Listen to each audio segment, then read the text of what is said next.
So today, pretty much with being on week 3 of our 12-week challenge, I'm just going to talk about how to continue your progress, how to approach things, and I guess more talking about the mindset and different things like that as well, because it all comes down to that. So I guess first of all, like, how have we been going for the first 3 weeks? Like, hopefully you guys have been feeling okay with it. Obviously, normally we see first week's pretty easy because we're super motivated. Everything's really, we just started things. That's when we see generally the biggest weight loss if we do stick to things, because we do lose a bit of water weight. It's not just fat mass or anything like that as well. So we do see bigger drops then, which you might then, week 2, drop back a bit. Week 3 might drop back a bit. You might have a week, you might have got to week 3 and gone, oh, I had a few more social events, or things might have gone backwards, and that's okay too. So we're knowing 12 weeks or whatever, it is gradual and it's fine to be progressing through. So yeah, how have we been all going with the last 3 weeks? Feeling all right with them? Seeing how we're going. With that too, so knowing with our progress, it isn't perfectly linear. So that's meaning, like, if we have a graph, let me just draw. If we have a graph like this, progress isn't going to be perfectly, I guess if we're talking about terms of weight loss, it's not going to perfectly look like that. Yeah, don't expect it to. If you do that, you're just going to lead yourself to disappointment. Our bodies, they're not made, like, when we are losing weight, our bodies are smart. So when we're trying to lose weight, our bodies naturally, in response, doesn't want to lose weight. So that's why we get hungry, that's why different things, or we might have a week where we gain weight, or when we might be eating, we might be doing the exact same things as we were doing the week previous, but our weights become stable. It's because our body's adapting. Our body's going, I don't want to lose weight at this rate. If you lost weight at, say, a kilo a week, how many weeks would it take until there was nothing of you left? So it does adapt and it does slow down. With that said, if we have a progress line, which instead of coming down, it might come down, we might have a week where we go still, we might have a week where we go up. As long as over time, we are coming down, that's all we can be happy for. Like I said, it might take a few more weeks. Putting into a week, you do have a social, you have a birthday dinner, something like that comes up, you might hit that plateau before having another week, which is ideal, where you can start to lose that weight again. So be realistic with that as well.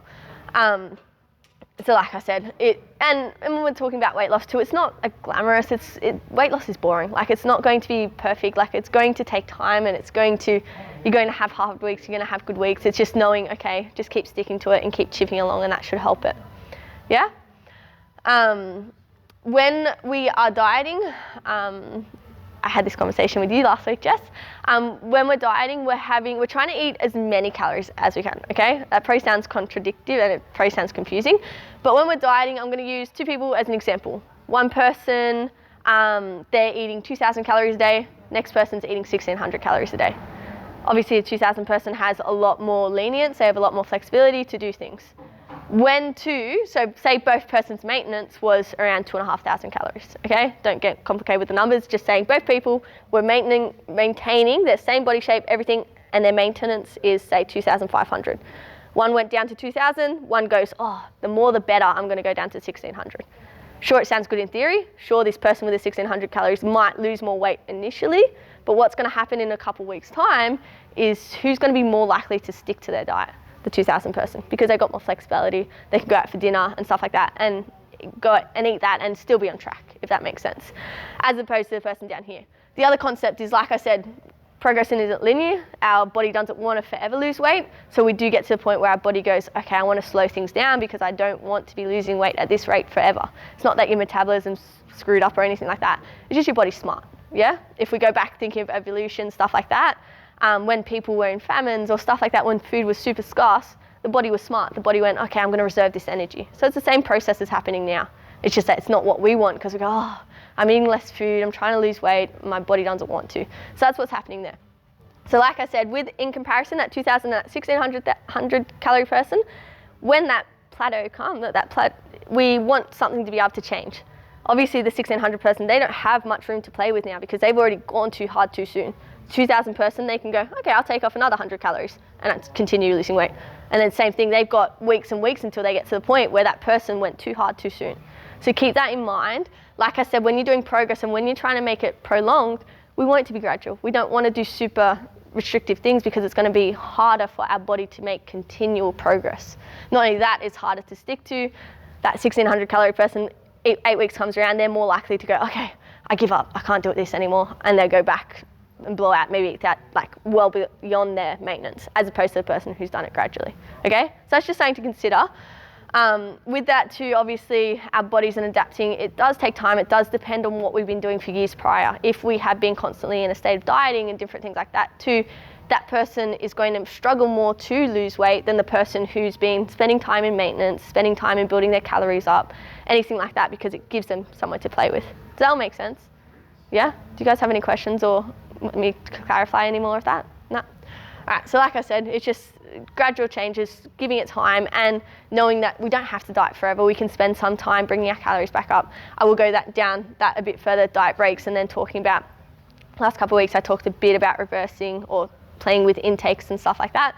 But yeah, pretty much knowing we spend certain amounts of times in diets and we make them efficient, and we want to get out there. We don't want to spend a whole heap of time there, because when we want to build strength in the gym or when we want to increase our performance, we want to be eating as much food as we can to support that, yeah? Diets have served their purpose, they're to lose weight, and then we get away from them when we can, okay? So how to avoid plateaus. So with that, like I said, with saying whole health, what I mean by that is it's not just a matter of how much food you're eating, it's also the quality. Obviously, the calories in, calories out concept does work. We did talk about macros last week and knowing that you need to eat your protein, fat's important for our health, and then carbs are providing us energy. So all of those are important, and our whole health, we're making sure we're eating enough to sustain our body. We're not losing weight too quickly or anything like that as well. With whole health too, if we're not losing weight, what else could be going on? Are we sleeping enough? Are we getting our 7-8 hours at night? If we're not, if we're only struggling to get 6 hours or so, we might be putting our body into more stress, which is not making it a supportive environment to lose weight too. So again, our body's going, what can I do to make this body feel better? It's not digesting, it's not recovering as well as it could if you're not getting enough sleep. In terms of our training, yeah, training is good. Training is going to encourage us to lose weight, especially if we're training and we're focusing on doing quality and building muscle and strength in the gym. But I guess you also got to consider, again, that recovery. If you're overtraining, if you're training too much, again, your body's going to go, okay, I need all this energy to train, and it's getting run down, and it's also going to make it harder to lose weight. So there's a whole heap of little things playing in that way.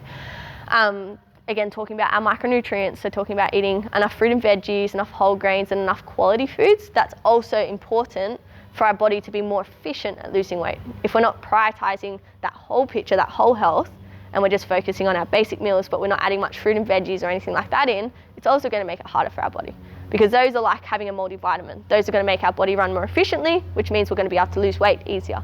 Yeah. Same concept with water, making sure a huge amount of our body is water. Are we drinking enough water to support our goals?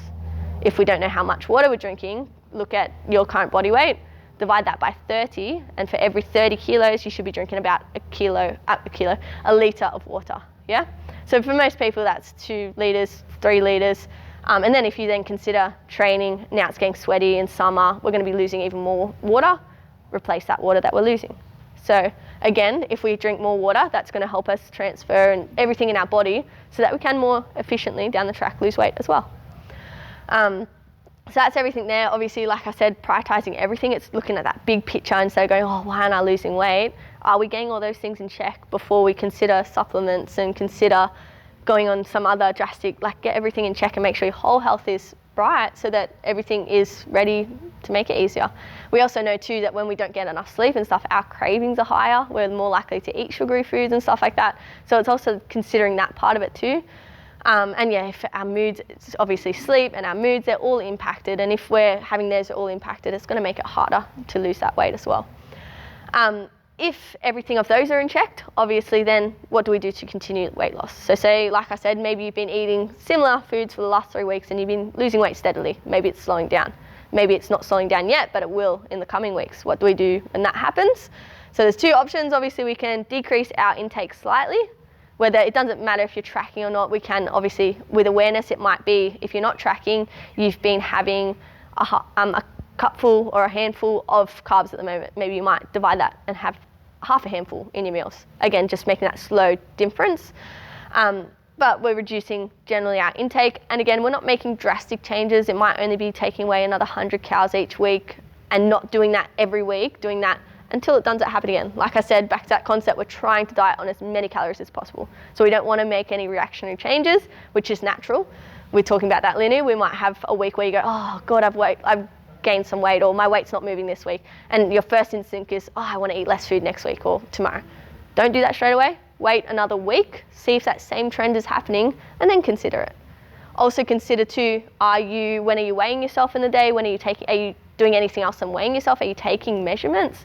Maybe you can take a waist measurement, because sometimes too, things aren't happening necessarily on the scale, but our body composition is changing. So if we can have more than one measure, we're going to be more likely to identify what's happening rather than identify a false trend. Yeah? And again, that comes back to that reactionary. And then, like I said, if something happens, don't take a step back, don't stress, and just go, okay, I'll give it one more week. I'll see if that same trend happens. I'll make sure I weigh myself a couple times a week, or take my measurements so I know that, again, it's not me just being like, oh, it's a random fluctuation. You ate more salt or different foods yesterday and that scale's showing a higher number than it should.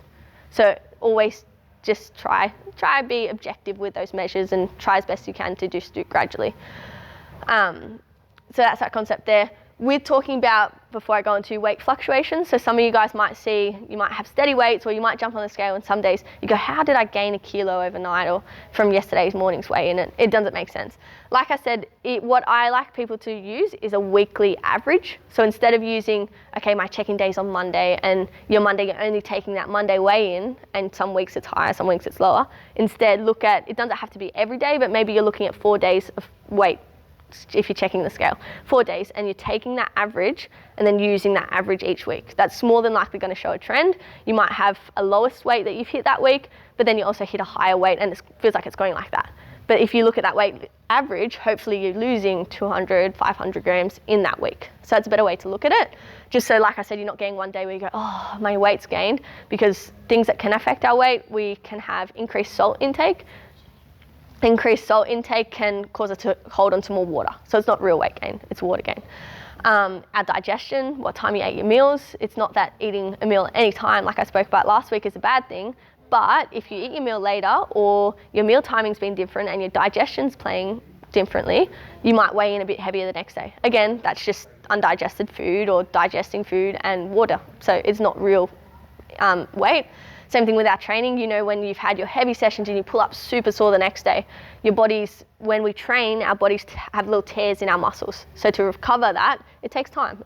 And again, water, different processes. So you might weigh in the next day after a heavy training session a bit heavier, and it might not make sense because, I trained so hard yesterday, but it's because of the process of the recovery. So don't stress out about things like that. It's just going, okay, this is all natural. With being female too, hormonal changes. So different times in our cycle, you might notice that closer to that time of the month, you might have increases in your weight. Again, that's just natural responses. That depends on our hormones that are cycling through our body. Males generally don't experience anything with their hormones because theirs are more still, whereas ours are fluctuating through the month. So that's going to fluctuate with your weight, yeah? So again, it's just not reacting to any of those. It's just going, okay, understanding what's happening, and then understanding we're trying to look on that average and hopefully see it slowly go down. Make sense? Beautiful. Concept, what I want to talk about before we go on for anything else, so a diet break. So what that means is, again, when I was talking before about our body, I guess, adapting for our diet. So if we were dieting straight for 4 weeks and we were perfect and we're losing the weight, we might get to that 4th week and we might slow things down. So what we can look at is having a diet break. That's given that you were really consistent in those 4 weeks. You might have naturally had a diet break because you had social events and ate more that week, so it might not be necessary yet. But if consistently you've been doing it, a diet break means you were just increasing your intake back to maintenance for 7 days. All right, as opposed to people might have heard of like a refeed day or different days where you increase your intake. So we're doing it across 7 days, so it's longer, and it's really just to show our body, oh look, you get all this food and you're eating maintenance, and you're not in a deficit anymore. You're not losing weight, so you won't gain weight. You might gain a little bit of weight, but again, it's not real weight. We might play with our water weight. You might in that 7 days, but hopefully overall your body's then confused, it's switched around, and you're not adapting to that lower intake. So that when you come away from the 7 days, you go back into that deficit, back into that diet, and your body should restart things and be losing weight quicker because it thought you were getting all this food. So we're kind of our bodies are super smart, and we're kind of trying to trick our body in a way. Yeah? And then like I said, you might do that depending on the person mentally sometimes too. It's being in a diet and doing that for weeks can be super draining. So it's also giving our mind that break. It's not meaning it's a week of, go and eat whatever. It's a week of, increase your intake back up to maintenance. You're eating the same foods but bigger portions just to give your body and your mind a break, and then you go back into that diet and you need to repeat that. And that way too, again, we're prolonging that diet and we're prolonging our results, as opposed to going, I got to 4 weeks and this is too hard, I can't sustain this, I give up. And then you have a bad month and before you can get back into it. So it's trying to prevent that in a way. Any more, does that make sense, or anyone want me to clarify any more on those? If anyone has any questions at any point, let me know.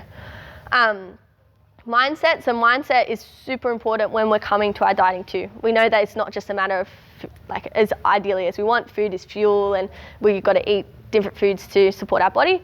Mindset and the way we think about food, that all has an impact as well. So we do have to, it's really important that we have our mindset in check. We're trying to be as positive, even though it's hard sometimes. Like I said, if you have a week where you go, my body's maintained, or I've gained some weight, naturally you go, oh, this sucks. Like, and you might put yourself down, or little things like that. We're trying to prevent that. We're trying to stop that, because any of those little mindsets, like I know I've had a few clients, they might say, oh, my weight jumped a kilo today and I want to go and do an extra workout, or I shouldn't eat as much food tomorrow because that's what's happened. It's not the case, because all we're doing for that is we're feeding the cycle, we're feeding people going and like that all or nothing mindset that, okay, I'm either dieting, I'm getting results, or I'm not and I want to give up. So we're trying to prevent that. We're trying to go, no, it's okay. It happens. We have a bad week. We might have a day where we don't gain anything. That's okay. Let's just keep ticking away at it. And if you keep that mindset and keep that happening, down the track in a year's time, you're going to be in such a better place. Also, in saying that, a lot of people think, I guess, we think that when we get to our ideal weight, or when we get to that target, that all our answers, we're going to be so much happier and everything's going to be right where we want it to be. It's not the case. So it's just a number that we might be looking at. And again, it's going, okay, no, I'm going to enjoy that journey. I'm going to take it step by step, because then you're appreciating it, and it doesn't matter where you are on that journey, you're still progressing in a way. When we're talking about, so the way we talk to ourselves, anything like that too, so we're trying not to, I guess, again, anytime we have those negative thoughts, we just go, nah, switch it around, let's reflect it to saying positive. The more, it might feel silly at first, but the more we do stuff like that, the easier it's going to become as well. All right? When we talk about cheat meals, so a lot of people will be like, oh, but I have Saturday as a cheat meal. Again, that's that negative connotation. Like, we don't want to use those kind of words, because if we think of it like we think of our food, it's a relationship. We're trying to do different things to treat our body well. If we then think of it like a relationship with our partner, we don't have a day, I'm just going to have a cheat day today. Like today, we don't do that kind of stuff. So same thing, treat your meals the same. And if it's also have the concept, it's again back to that all or nothing, going, okay, I'm having good or bad food. There's no such a thing as good or bad food. It's foods that are more nutritious for us, foods that aren't as nutritious for us. But food, like, you can eat all food. It's not going to affect it if you have some junky food and then you go, I'm low all weekend. You go, no, I enjoyed that meal. That was awesome. I'm gonna, maybe my next meal that didn't make me feel as good. So my next meal, I'll eat something that's gonna suit my body's needs and help my performance in here. So it's the same thing, it's just going, okay, now I'm going to go out and I'm going to have some pizza tonight, or I'm going to have some ice cream because I feel like it. I've been really good again, not that good or bad, but I've been really eating really nutritiously and supporting my body all the week. So if I have this meal here, it's not going to hurt. And again, it's the same concept as one healthy meal doesn't instantly make you healthy and get your goals. One not so nutritious meal doesn't instantly wreck all your progress. It's just going, okay, consistency is what matters. If we have that meal every now and again, that's okay. Get rid of that label of cheat meal and having that cheat day and just go, no, I'm just gonna have a bit more lenience today. Or if you know you're going out for dinner, you might just go, okay, I'll make some slightly smarter choices for breakfast and lunch. I'll make sure I prioritize my protein. I'll prioritize my fruit and veggie because I know I'm not gonna eat those at dinner tonight. So it's just kind of pre-planning. And again, coming back to that mindset and it all linking in, because they all have a play on how we eat and how we treat our body.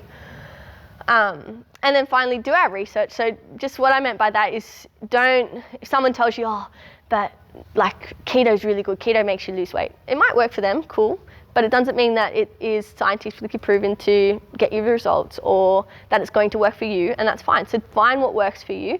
There's no set way for anybody, and it's just being open-minded with it, not going, when something doesn't work for you, you don't go, throw it in the bag and I give up. You just go, okay, that didn't work, I'll try something different, or this does work for me, so I'll do this. And then, if you hear something or read something in a magazine, make sure it's actually backed up and it's from a reliable source, rather than just doing something for the sake of, I read it there and it worked for this person, so it must work. Yeah? So it's that concept of always just, I guess, why you guys are here today, you're educating, you want to learn things, so you're not just going, okay, I'll do this or I'll do that. We're trying to figure out why we're doing things. Yeah? Before I move on to the next thing, does anyone want any clarification on that, or no questions? You guys are quiet.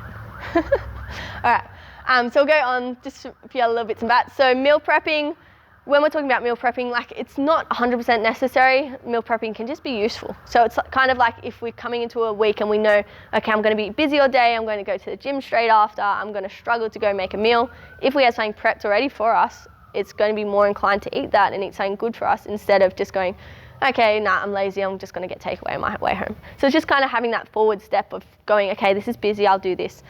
Meal prepping, it doesn't have to be complicated too. It might just be you have 3 to 5 staples that you just cycle through. And you go, okay, I like my pasta meal, so I have a pasta with some protein sauce and some simple dressing or something like that. You might have a stir fry or something like that.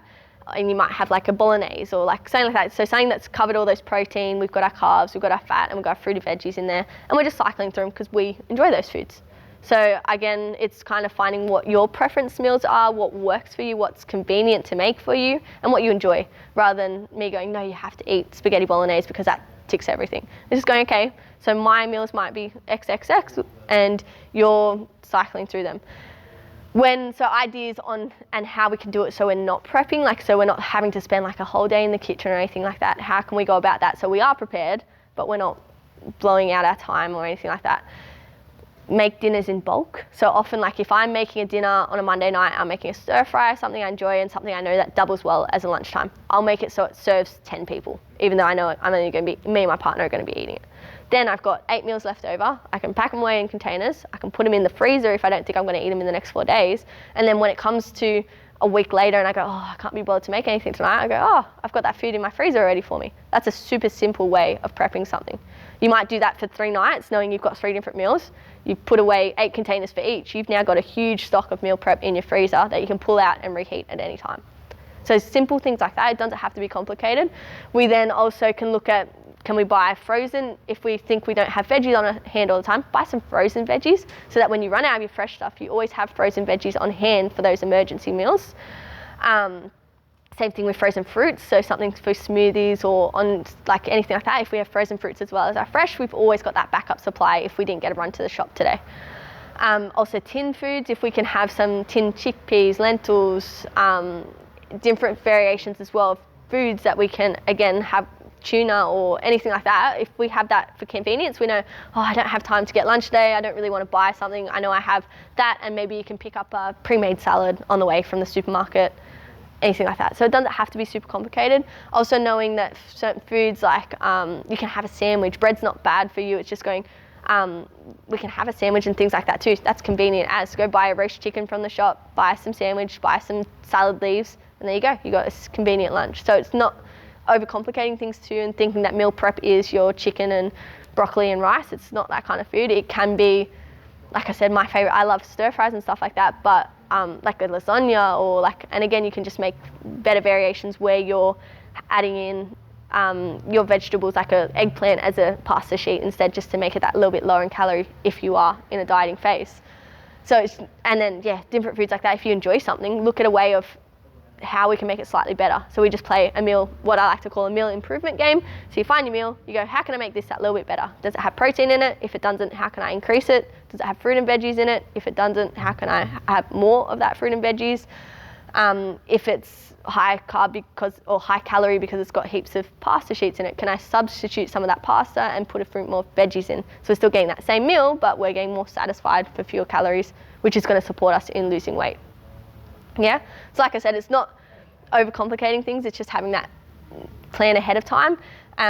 In terms of meal prepping too, instead of going, okay, I'm just going to eat whatever happens tomorrow, I'll just find my meals, we might just go, okay, I'm going to kind of have an idea of what I'm going to eat for breakfasts, lunches and dinners. You might even write up a little idea. Doesn't matter if you don't stick to it fully, but then when you are buggered, end of day, busy at work, and you just go, I just want something convenient, you go, no, this is my list, I'll go get my shopping for that and I'll make it. you've just got that plan. Planning ahead always helps. Same concept as if you guys come into the gym because us as coaches, we've already made that program for you. You like getting told what to do. As opposed to, I'm sure if you've come in on a day on your own, you're like, oh, you come in, what do I do? You waste heaps of time trying to figure it all out. You don't know what weights to put on the bar, little things like that. So if we have that plan ahead of time, we're more likely to stick to it than if we just go, oh, I'll just figure it out as I go. We know that what's more productive out of those two. So same concept with our meals. So yeah, everything there, like I said, whatever works for you in having that stock is going to be helpful. Yeah. Last one I want to talk about, so just when we're looking at food labels, everything like that, with our how to read our food labels to begin with, so that's why I've got those bits of food over here. I'll chuck some of these around for you. So we got, actually, I want each of you just to grab one of these, just to have a look so you can compare when I'm talking about the food column. I'll keep one. So when we're looking at our food column, we have our per serving, we have our different variations, and we have our per 100 grams. So whenever we're comparing a product, if we're looking from, say for these, so like just our standard home brand pasta, as opposed to some of the other pastas I've just given you, we're going to compare that 100 gram, okay? So if I look at this one, I go, okay, that's 355 calories per 100 gram. What's yours, Jess? 408. 408, so it's slightly higher. What's yours? 343. Yep, and what is yours, Dania? 478. 478 per 100? Yep, beautiful. So we got all those. Now we might go, okay, so we know base. Sorry, did you say calories? Yep, per 100. 117. 117. So we know looking at calories, that was the lowest. We've all had 300, 400. That one's 100 and something. So we know if we're dieting, okay, that's pretty low. That's going to support my goals of eating fewer calories for the same amount of size per 100 grams, yeah? If we then go, okay, I'm going to look at my protein. So my protein on this one per 100 is 12 grams. What's yours, Jess? 25. 25, so that's double my protein for the same calories. 15, so that's not too bad either. 25. So again, so now if we look at protein and we go, okay, maybe you don't eat much meat or anything like that, and you go, okay, I need a meal that's going to hit my protein. I want it to be in my total calories. I know already for somebody that's going to try gain weight, this one might be better because it's got lower protein. They can then add their protein in. For somebody that's trying to go, okay, matching my protein towards my calories, we know those two are a better option. And we know that one, if we even double that serving, we're still lower calories and we now got a little bit more protein than those two. So that's probably the best option so far with those. All right.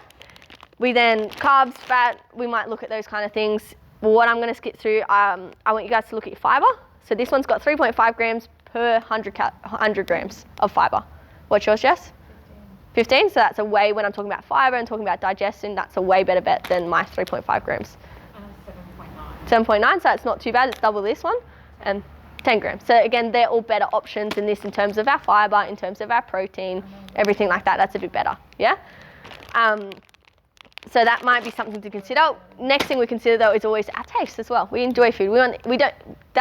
That one that I've given you over there, that one's the best one. So if you guys turn around and look at that one's going to be the best one in terms of our calories, and that wasn't bad for protein and fiber. However, it isn't going to taste the same as this pasta here. So don't expect it to taste the same as this pasta here. So we know it is a different variation. So we might go, okay, sometimes you just crave a classic pasta. Beautiful, eat it. But at times when we go, okay, can I make that meal that little bit better? You might go, okay, I'll consider one that has higher protein. I'll consider one that has higher fiber, and that one's like a replacement. If we're just craving something that's like a pasta dish, but we're not craving per se this standard one. And then you might leave this for once a week where you go, okay, I'm going to enjoy that pasta, but I don't need it every night. So when I can have my more supportive meals for my goals, I might have a substitute. Yeah.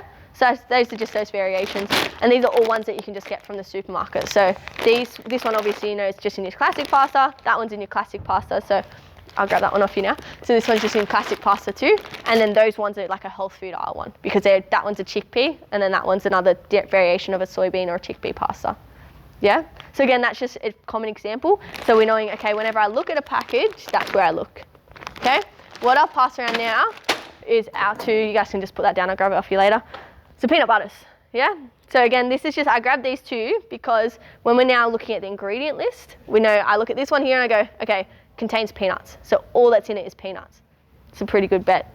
That's not going to be, there's no nasties, no sugar, anything like that. If I then look at my classic one, which I reckon tastes better, but you guys can have your own personal preference. This one has peanuts, only 85%. It then has vegetable oils, has sugar, and it has salt added in it, which is why it tastes better, because it's got the sweetener in it, it's got the salt, which makes our food taste better. So if we look at those, we know our quantities. When we're looking at food lists, so like I said, I read it in the order of this has peanuts 85%, it then has vegetable oils, sugar, salt. With that order, the most ingredient in this is still peanuts because it's the first ingredient. The next most ingredient is the second one, which is vegetable oil, then it's salt, then it's sugar, then it's salt, yeah? So when we're looking at any ingredient, so if it has a huge one and your first ingredient is sugar, you know that that food is predominantly made up of sugar, yeah? So if you get something like I should have got Nutella or something like that, because its first ingredient is sugar. So you know that predominantly, that's why it tastes so good, because it's predominantly made of sugar, as opposed to this one that has nothing, it's just completely natural with our peanuts. So when we're looking at ingredients list, if we see something, okay, it's got sugar as my first ingredient, probably not the best bet. It might then have, okay, it's peanuts or it's other foods, okay. Whereas if we're looking for saying that's, yeah, purely that and what's going to be more nutritious for us, of course it's going to be the one that doesn't have the sugar as its first ingredient. When we're looking down the list of stuff too, like you might see an ingredient, if I had another one that says sugar, but then it says syrup, and then it says maltodextrin. It has a whole heap of variations. What that's done is it's just sneakily snuck in a whole heap more sugar. So sugar's not the first ingredient anymore. However, it said sugar, 5 different variations of sugar. So probably if it was all just normal table sugar, it would now probably be the highest. So packaging does trick you like that. There's no regulations on how they do it. So they might have, like I said, added 5 different variations of sugar, so they've sweetened it, but with all these different ones that you do go, oh, I don't even know what that ingredient is. If you looked up, so if you go look at some packets now and you go, I don't know what that is, but I'm going to Google it, you might find out that's actually a sugar or different things like that. So it's just ways it's tricked you. Same with if you find something, so that one doesn't have any advertising on it, but that one probably does at the back. But you might find ones that say low carb or high protein or different things as well. When you're looking at low carb ones, it might not per se be low calories. So it comes back to that calories in versus calories out. It might say it's, yeah, lower anything, but it might not be better for you, or it might not be supportive of your goals. So it's always kind of going, okay, it says that. Whenever I grab a package, I never believe what it says on the packet. I always go, okay, yeah, cool, you think you're high protein, I'll have a look at you. And you then comparing yourself. You might, like I said, it might go high protein, but it has 300 calories, and you only get 10 grams of protein for that 300 calories. We know straight away from my 300 calories there where I didn't get much, those 300 calories there had 25 grams of protein. If I was looking for a protein food, I know which one I'd choose. Yeah, so there's little things like that. You might go, oh yeah, you say you're high protein, but I know this food over here is way better for this amount of calories. So it's comparing stuff like that. That's our general, and same with, so like other things. So like I said, sugar can be hidden as a million different things. It's also knowing that, like, even though it might say honey or it might say maple syrup, and we think in our head that's a natural source, that's a better sugar than my table sugar. Not necessarily. Still same calories. Still per tablespoon, you're still probably getting 50 calories. Like I said, calories in versus calories out. Your body doesn't care where it's come from. If you eat 500 calories worth of maple syrup or you eat 500 calories worth of table sugar, it's still going to be the same impact on your body. Yeah. So also knowing that when people say this is a health food or things like that, you don't believe it per se. You question it yourself. You go, okay, I know sugar's still a sugar, still has the same impact on my body. Again, it's not saying that we have to completely eliminate those things from our diet, but we're just aware of, okay, if I have that and then come and work out in here, I'm probably going to feel pretty sick. So nutritional wise, I'm probably better off to eat a piece of fruit or something like that. So again, like I said, it's nothing off limit, but we're just having that awareness about them. Again, with marketing hacks, like you might read something, you go multigrain. We go, okay, multigrain sounds like it's pretty good for me. Multigrain might just be that there's 2 grains in there, so it's not your standard bread. So when you've read something like that, you go, oh, I know that eating more nuts and seeds are good for me, so my multigrain's better than my white bread. But then, like I said, you've got 2 seeds in there. Look at something that I can actually read what's in it. So always look at that back of the package, compare the products, especially when you're buying something for the sake of the health claim made on the front of it. Actually understand what you're buying. When we're buying like organic food, organic doesn't mean it's necessarily healthier than your standard one. Probably just means it's made more, it's made in a better environment. It might be more sustainable or more ethically inclined than a standard one. So that might be, but again, it's not buying it because it's healthier for us, so it's going to lose weight, because that's not necessarily true. And that's the same with any claims that you hear out there. Always question them, always compare. Like I said, with the lower cal, I've looked at ones, it might be one company has a standard food and it has a lower calorie food. But then if you compare it to another product, the low calorie one that it claims is low calorie is actually higher in calories than your other original from a different brand.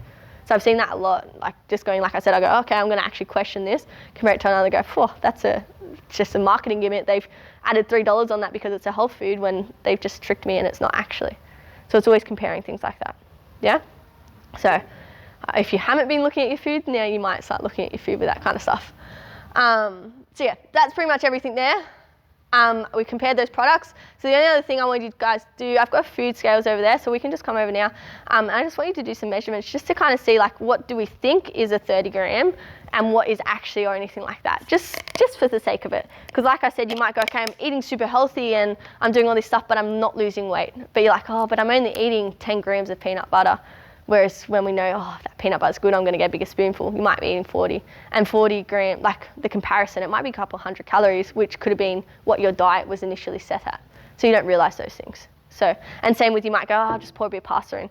And you think, oh yeah, that's half a cup, but then tomorrow you're a bit hungry, so you pour that little bit extra. Again, you might be adding a couple of hundred calories, which might be why we're not losing weight. So it's little considerations like that. We'll come and play with that, but before I do you guys have any questions? Nat, you don't have any questions? All right, come up here. I'll turn this film off from now probably, so you guys can just come and play.